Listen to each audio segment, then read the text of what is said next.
সকাল থেকে একটানা বৃষ্টিতে ভেজা খুলনা নগরীতে শীতল হাওয়া বইছে।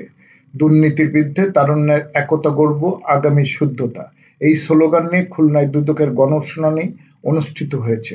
শুনানিতে অংশ নিতে সেবাদাতা ও হয়রানির শিকার সেবা গ্রহীতারা সকাল ৯টায় অনুষ্ঠান শুরুর সময় থাকলেও বৃষ্টিতে ভিজে তারা তার আগেই অনুষ্ঠান স্থল খুলনা জেলা শিল্পকলা একাডেমি অডিটোরিয়ামে প্রবেশ করে।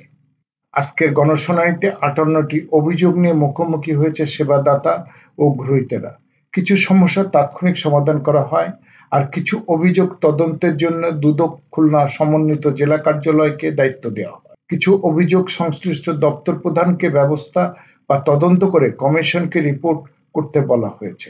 ধর্মীয় অনুশাসন মানা ও সকলের ঐক্যবদ্ধ চেষ্টাই দুর্নীতির করালগ্রাস থেকে জাতিকে মুক্ত করতে পারে বলে মনে করেন অনুষ্ঠানের প্রধান অতিথি, সাবেক বিচারক, দুর্নীতি দমন কমিশনের কমিশনার তদন্ত মিয়া মোহাম্মদ আলী আকবর আজিজি।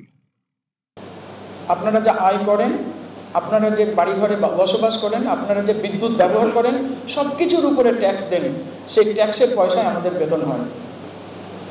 কিন্তু আমরাই প্রভু সেই জায়গায় প্রকারান্তরে, আর সমস্ত সম্মানিত প্রজাসাধারণ ঠিক সামন্তবাদী আমলে যেমন ছিল তেমনি আছে, পরিবর্তন হয়নি। আমরা যে ধর্ম বিশ্বাসেরই হই না কেন, চেষ্টা করবেন সন্তান সন্ততিরা যেন ধর্ম পালন করে, যে আল্লাহকে ভয় করবে, যে সৃষ্টিকর্তাকে ভয় করবে, ঈশ্বরকে ভয় করবে, যে শ্রী ঠাকুরের অর্চনা করবে, সে কেন তো অন্যায় করতে পারবে না। বিচারের আশায় প্রতিবন্ধী অনেক মানুষ তাদের বঞ্চনার অভিযোগ নিয়ে গণশুনানিতে অংশ নিয়েছে। কমিশনের গণশুনানির প্যানেলটি তাৎক্ষণিক বিষয়গুলো গুরুত্বের সাথে বিবেচনায় এনে সমস্যা সমাধানের নির্দেশ দিয়েছেন। শুনানিতে অভিযোগের জবাব দিতে খুলনা সদরের সকল সরকারি, আধা সরকারি, স্বায়ত্তশাসিত ব্যাংক ও আর্থিক প্রতিষ্ঠানের কর্মকর্তারা উপস্থিত ছিলেন।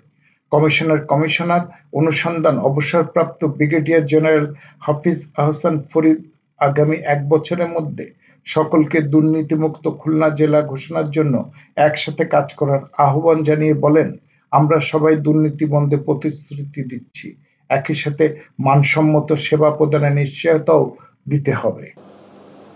আপনাদের সকলের অংশগ্রহণ ছাড়া দুর্নীতি দমন কমিশন অসম্ভব দুর্নীতি দমন করা। আমাদের জনবল অথরাইজ হচ্ছে ২১০০, এখন আছে ১১০০। অফিসার থাকার কথা ১০০০ প্লাস, এখন আছে ৫০০ plus.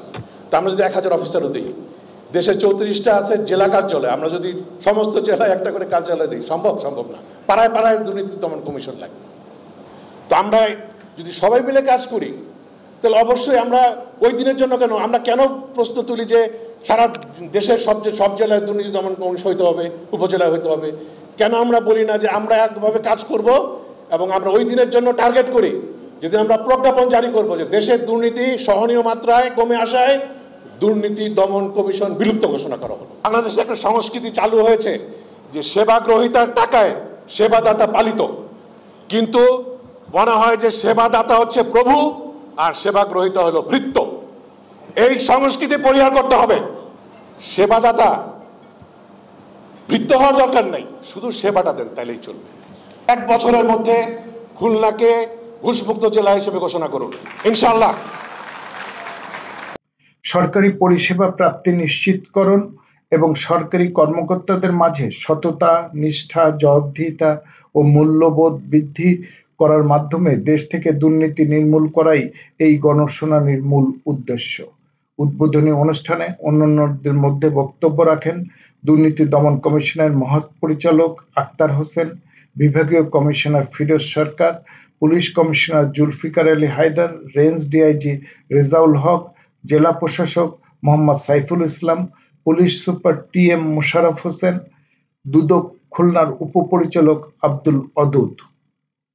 S M Habib, ATN Bangla, Khulna.